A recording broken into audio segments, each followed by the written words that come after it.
Bueno, me presento, soy de la Universidad Nacional de Tumbes, ¿no? De la Escuela de Medicina Humana.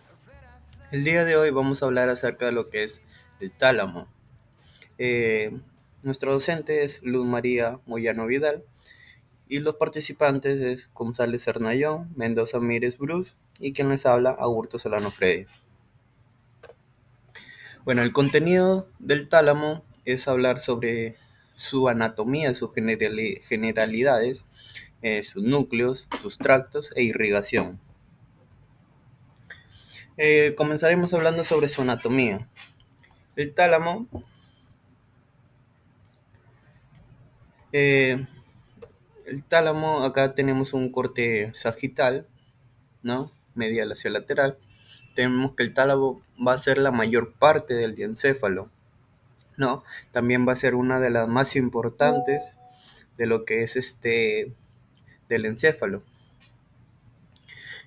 Su función va a ser la estación de conexión e integración que va a transmitir información hacia todas las áreas de la corteza cerebral, a lo que son los ganglios basales, que más adelante vamos a ver en otro corte, a lo que es el hipotálamo y lo que es el tronco encefálico. Acá no observamos lo que es los ganglios basales, el núcleo caudado, lo que es el núcleo lenticular. Núcleo, el núcleo lenticular mayormente está conformado por lo que es el putamen, lo que son los globos pálidos. Ahora, el tálamo va a estar caracterizado ¿por qué? Todo esto es el tálamo, va a estar caracterizado por tener un aglomerulado de núcleos, en lo cual su mayor parte va a ser de sustancia negra, de sustancia gris, disculpe. Y ahora, la sustancia blanca se le va a denominar lo que es la lámina medular interna. Y en su estructura observamos que va a estar formado por dos estructuras simétricas, ¿no? Perteneciente a lo que es el diencéfalo. Eh, Claramente vemos, ¿no? Lo que es la forma, que va a tener una forma ovoidea. Y ambos tálamos va a estar conectado mediante lo que es la adhesión intertalámica. En la adhesión intertalámica, ¿no? Vemos todo este espacio que va a ser lo que es el tercer ventrículo. También tenemos lo que es la lámina medular interna, que va a ser una bifurcación, ¿no? En forma de Y, dando a los núcleos principales, que va a ser el núcleo anterior, lo que es el núcleo medial y el núcleo lateral. Ahora, su polo posterior o extremo posterior se va a ver, se va a apreciar que va a estar más ancho, ¿no? Que su extremo anterior. Y su extremo posterior va a estar conformado por ¿cuál? Por el pulvinar. También tenemos lo que es el cuerpo geniculado medial, que va a estar, se va a encargar, ¿no? De lo que es el sistema auditivo. Tenemos lo que es el cuerpo geniculado lateral, que va a estar encargado del sistema visual. Ahora, el tálamo con respecto a sus relaciones va a presentar cuatro caras: cara medial, cara lateral, inferior y superior, y dos polos, o también denominados dos extremos, que es el polo anterior y polo posterior, o extremo anterior y extremo posterior. Vamos a hablar acerca de lo que es la cara medial, ¿no? En la cara medial, el tálamo, ¿no? Va a estar separado por lo que es el tercer ventrículo, ¿no? Los dos tercios, podría decir, mayormente, apreciando también lo que es de forma, lo que es la conexión intertalámica, ¿no? La adhesión intertalámica. Y a mayor apreciación, ¿no? Tenemos acá que pese al corte, aún apreciamos lo que es la adhesión intertalámica. Tenemos lo que es también el surco hipotalámico, ¿no? Que va a ser lo cual va a dividir o se va a diferenciar lo que es el tálamo con el hipotálamo. En su cara lateral tenemos lo que es el brazo posterior de lo que es la cápsula interna, que va a ser sustancia blanca. A su vez, la cápsula interna va a separar lo que es el hipotálamo con lo que es el núcleo lentiforme, ¿no? Como ya les dije, que el núcleo lentiforme va a estar formado por el putamen y lo que es los globos pálidos. Ahora, en su cara inferior tenemos lo que es la región hipotalámica y la región subtalámica, ¿no? Que en la cara inferior va a ser más ancho, ¿no? Que hacia adelante. Ahora, en su cara superior tenemos que lateralmente va a estar limitado por la estría terminal y medialmente va a estar limitado por lo que es la estría medular.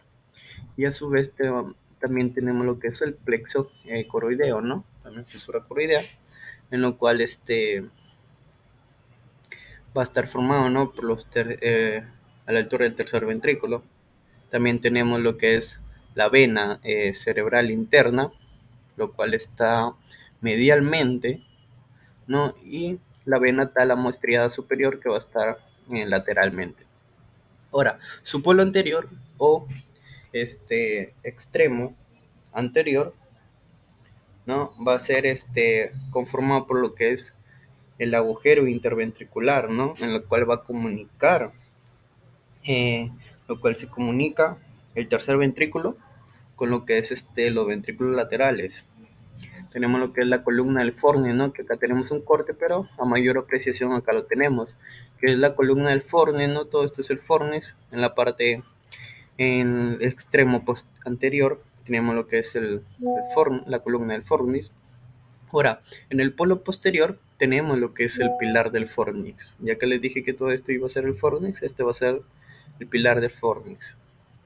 Ahora, como ya le había mencionado antes, el polo posterior va a estar conformado por el pulvinar. Y a su vez también entre ese espacio de los polos posterior, ¿no? Se podría decir que lo separa, va a ser lo que es la glándula pineal, ¿no? Que se conoce que va a segregar lo que es la melatonina, ¿no? El ciclo de sueño, ciclo de vigilia. Lo cual también tenemos los colículos mesencefálicos, que es colículo superior y colículo inferior, los cuerpos geniculados medial y lateral. A mayor apreciación tenemos acá la glándula pineal, los colículos mesencefálicos. Ahora, los colículos superior va a estar unido, se va a unir a lo que es el cuerpo geniculado lateral. No se puede apreciar acá, pero sí van a estar unidos. Y en los colículos inferiores va a estar unido a lo que es el cuerpo geniculado medial. Y a mayor apreciación tenemos, ¿no? Parte de lo que es la separación de los extremos posteriores, es el trígono de la vénula.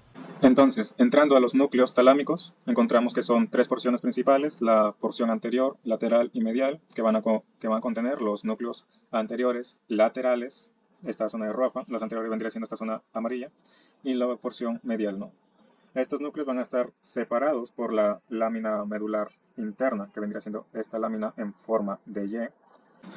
Entrando a los núcleos anteriores talámicos, vemos que están en la porción anterior, ¿no? Vemos estos que están pintados de verde, van a estar entre la bifurcación de la lámina medular interna.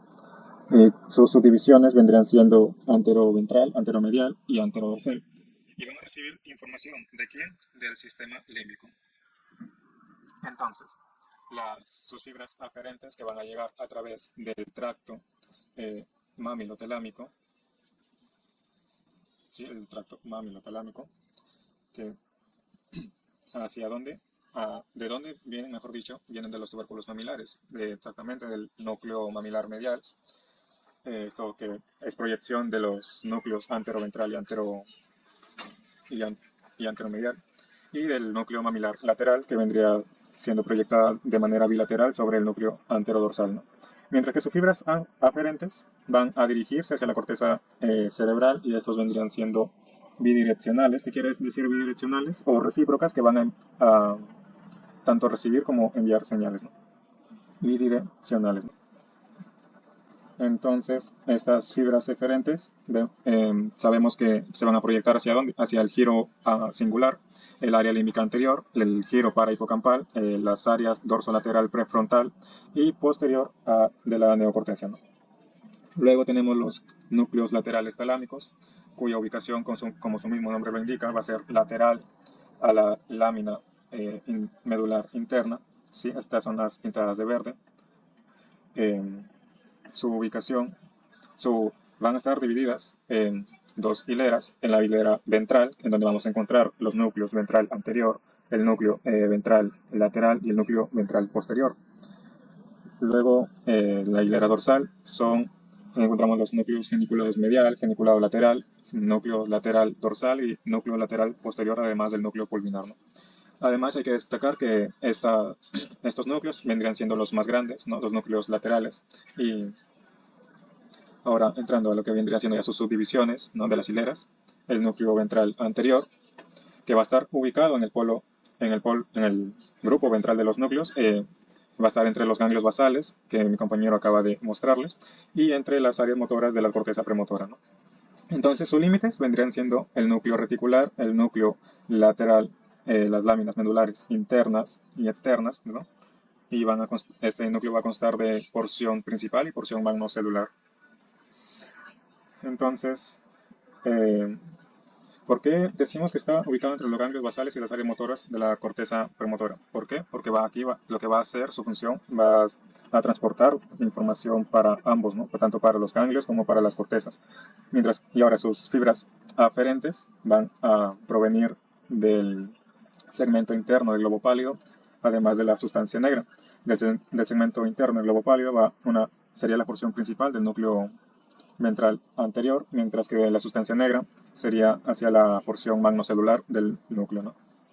Mientras que sus fibras eferentes se van a dirigir hacia las áreas 6 de Brodmann, en la área 8 de la corteza premotora, a los núcleos intralaminares del tálamo y la corteza prefrontal, ¿no?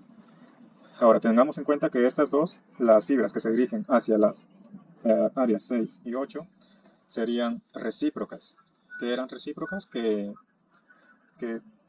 envían y reciben, ¿no? Dan y reciben, recíprocas.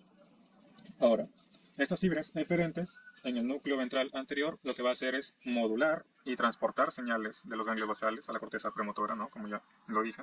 ¿Y esto para qué? Para realizar la planificación y la iniciación de los movimientos.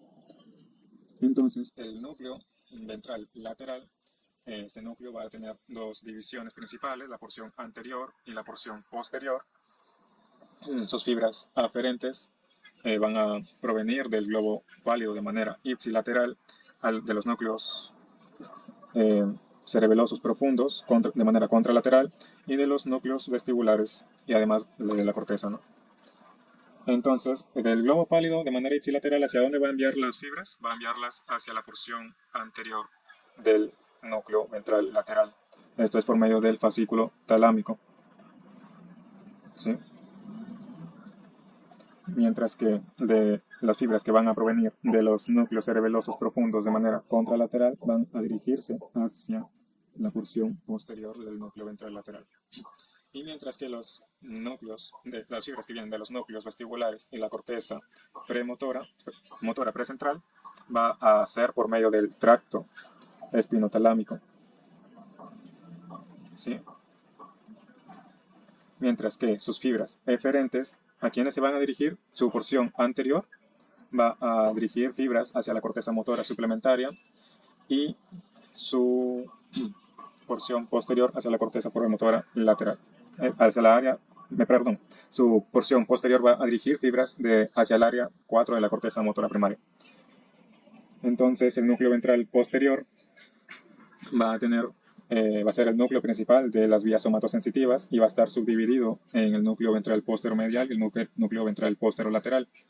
Sus fibras aferentes van a provenir del lemnisco medial y espinotalámicos, esto hacia el núcleo ventral posterolateral, ¿sí? Mientras que las fibras que provienen del lemnisco trigeminal van a dirigirse hacia el núcleo ventral posteromedial, ¿no? Ahora, sus fibras eferentes, ¿hacia dónde se van a dirigir? Hacia las áreas 1 y 3 del Brodmann y hacia la corteza somatosensitiva secundaria, además de la corteza de la ínsula. Ahora, el núcleo geniculado medial va a estar dentro del cuerpo geniculado medial, ¿no? Que podemos verlo aquí pintado de verde, está oculto por el núcleo pulmonar. Esto va a participar en la vía auditiva y sus fibras aferentes van a provenir ¿de dónde? Del núcleo central del colículo inferior de manera ipsi y contralateral y hacia el núcleo pericentral del colículo inferior, hacia los núcleos de la vía auditiva del tronco encefálico, hacia el núcleo reticular del tálamo y los colículos superiores. Mientras que sus fibras eferentes van a dirigirse hacia la corteza auditiva primaria, hacia los campos corticales y los insulares y operculares. Ahora, el núcleo geniculado lateral, que está dentro del cuerpo geniculado lateral. Este núcleo va a ser principalmente una estación de relevo talámico de la vía visual. Lo podemos ver también por debajo del núcleo pulvinar. Sus fibras aferentes, ¿no?, van a provenir de la hemirretina nasal contralateral. Esto es por medio del tracto, ¿no?, óptico. ¿Hacia dónde? Hacia las láminas 1, 4 y 6. Mientras que las fibras que provienen de la hemirretina temporal de manera ipsilateral van a dirigirse hacia el núcleo por medio del tracto, del tracto óptico también, ¿sí? ¿Hacia qué láminas? Hacia las láminas 2, 3 y 5. Ahora, sus fibras eferentes, ¿hacia dónde se van a dirigir? Hacia el área 17 de la corteza visual primaria, las áreas visuales extraestriadas en el lóbulo occipital, y ahora el núcleo lateral dorsal, que vendría siendo el más anterior de los núcleos dorsales, ¿no? Esta zona pintada de verde vendría siendo el núcleo lateral dorsal. Está al lado de la bifurcación de la lámina medular interna, ¿no? Ahora, sus fibras aferentes van a provenir del pretecto y el colículo superior, mientras que no va a tener fibras eferentes como tal, sino que va a presentar fibras o conexiones recíprocas que van a conectarse con el giro singular, el giro parahipocampal, la corteza parietal, el presubiculum del hipocampo, ¿no? Ahora, el núcleo pulvinar, que también va a estar ubicado de manera lateral, pero ya de manera un poco más posterior, ¿no?, de la lámina medular interna. Va a constar de subdivisiones que vendrían siendo las tres principales: el núcleo pulvinar medial, el núcleo pulvinar lateral y el núcleo pulvinar inferior. Sus fibras aferentes van a provenir del colículo superior y la retina, mientras que sus fibras eferentes van a dirigirse hacia el complejo parieto-temporal, la corteza parieto-inferior, el lóbulo temporal, las áreas visuales en los lóbulos occipital y temporal posterior, la corteza occipital, la corteza de asociación temporal, la corteza parietal, prefrontal, las áreas visuales en el lóbulo temporal posterior y la corteza extraestriada en el lóbulo occipital. Pero, ¿con quién conecta, no? ¿Qué divisiones van a ser las que envíen estas fibras? Bueno, las fibras que van a dirigirse hacia el complejo parieto-temporal hasta el lóbulo temporal, ¿sí?, van a ser partícipes del núcleo, de la subdivisión, ¿no?, medial de este núcleo. Mientras las áreas visuales en lóbulos occipital y temporal posterior hasta la corteza prefrontal van a provenir del núcleo pulvinar lateral. Y las últimas dos, ¿no?, que vendrían siendo fibras que van a dirigirse a las áreas visuales y la corteza extraestriada del lóbulo occipital, van a provenir del núcleo pulvinar inferior.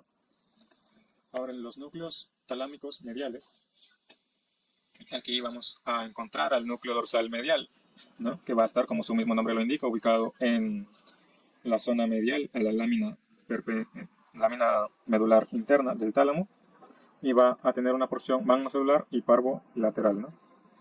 Entonces, la porción magnocelular va a ser quien reciba los estímulos olfatorios, ¿no?, por medio de sus fibras aferentes de la corteza piriforme y las áreas olfatorias adyacentes.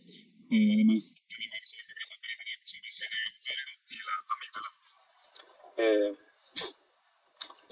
amígdala. Esta porción va a establecer conexiones también recíprocas con la corteza prefrontal anterior y la corteza medial, y principalmente hacia las áreas olfatorias en la cara orbitaria del lóbulo temporal, ¿no? Además, la parte anterior del giro singular y la corteza parietal inferior y la porción anterior de la ínsula. Mientras que la porción parvocelular lateral del núcleo dorsal medial va a establecer conexiones recíprocas con la corteza prefrontal de manera dorsolateral y dorsomedial, el giro singular anterior, el área motora suplementaria. Las fibras eferentes van a ser para la corteza parietal posterior, ¿no? Ahora, los núcleos intralaminares, porque sí, también encontramos núcleos dentro de la lámina medular. Estos vendrían siendo los conjuntos de las células nerviosas, ¿no?, los núcleos dentro de la misma lámina. Su división van a ser grupo anterior o rostral y grupo posterior o caudal. Entonces, su función principalmente va a ser la activación de la corteza desde la información desde la formación reticular del tronco encefálico y la integración sensitiva motora, además del habla y la motivación. Luego, ahora los núcleos medianos, su subdivisión van a ser el núcleo romboidal, reunions, y el núcleo paratenial, ¿no? Estos núcleos medianos también son conocidos como los núcleos periventriculares o de la línea media y son cuerpos neuronales ubicados en la sustancia gris periventricular.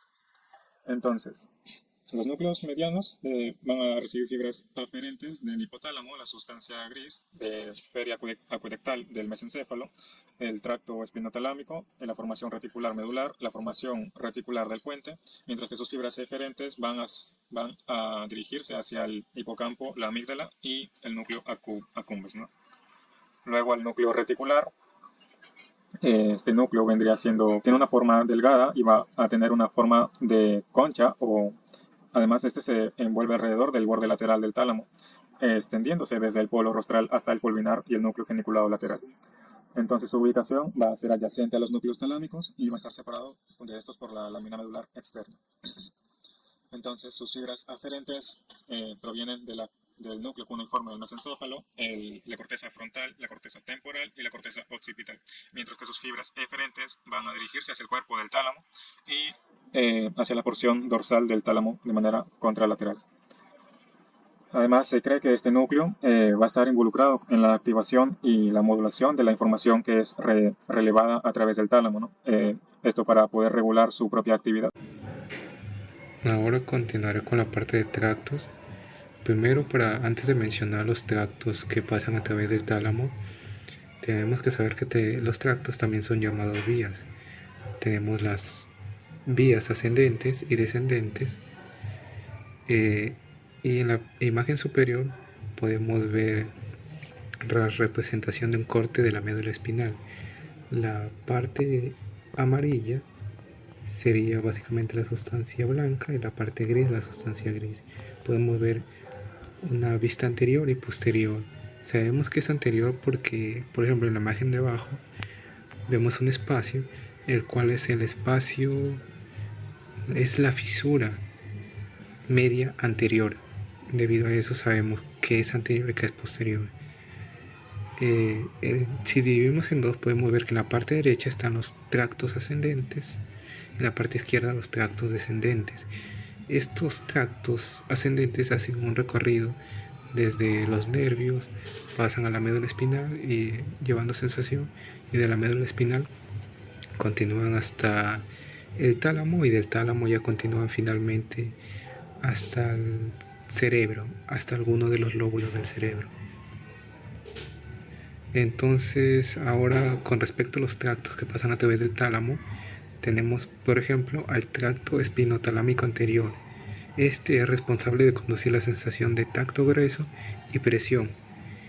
Estas sensaciones las lleva desde los corpúsculos de Meckel hasta el núcleo ventral posterolateral del tálamo. En la imagen superior podemos ver cuál es su recorrido y llega hasta el núcleo ventral posterolateral del tálamo para luego irse a la circunvalación postcentral. Luego tenemos el tracto espinotalámico lateral, el cual conduce la sensibilidad termoalgésica, lo cual sería la sensibilidad del dolor y cambio de temperatura, desde las fibras A delta y C hacia el núcleo ventral posterolateral y los núcleos intratalámicos, que podemos ver un recorrido básicamente de él.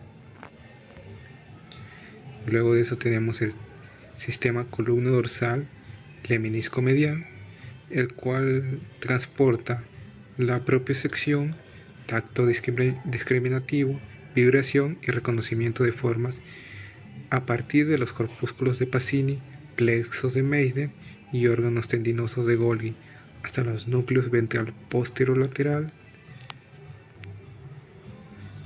y luego de eso llegar hasta una parte correspondiente de algún lóbulo del cerebro. Pasaremos con la parte de irrigación y es bastante simple.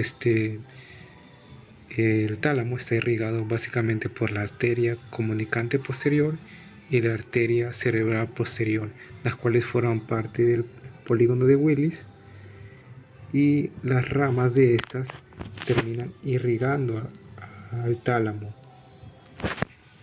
Eso sería la parte de irrigación, ¿no? Ahora, con respecto a las correlaciones clínicas, tenemos por ejemplo que el tálamo podría ser dañado tanto por neoplasias, por sufrir degeneraciones por enfermedad, lesionarse por déficit de irrigación o por una hemorragia.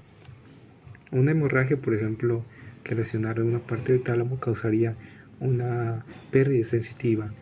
Y por ejemplo, si se lesiona el núcleo ventral posteromedial y el núcleo ventral posterolateral, esto originaría una pérdida de todas las formas de sensibilidad. Estos incluiría la pérdida del tacto fino, la localización y discriminación táctil, también la propiocepción muscular y el articular del lado opuesto del cuerpo. ¿A qué nos referimos, por ejemplo, de propiocepción? ¿Qué pasaría si perdemos nuestra propiocepción? Básicamente, esto sería el poder sentir las partes de nuestro cuerpo. En caso de tener una lesión que no nos permita ejercer nuestra propiocepción, por ejemplo, si tuviéramos los ojos cerrados y no tendríamos propiocepción, no podríamos saber dónde está cada parte de nuestro cuerpo. No sabíamos si nuestro brazo izquierdo está, por ejemplo, flexionado o si está simplemente en una posición neutral. Esto obviamente es una de las pocas consecuencias de sufrir una lesión en alguna parte del tálamo. Y con esto acabaríamos la exposición del tálamo. Gracias por su atención.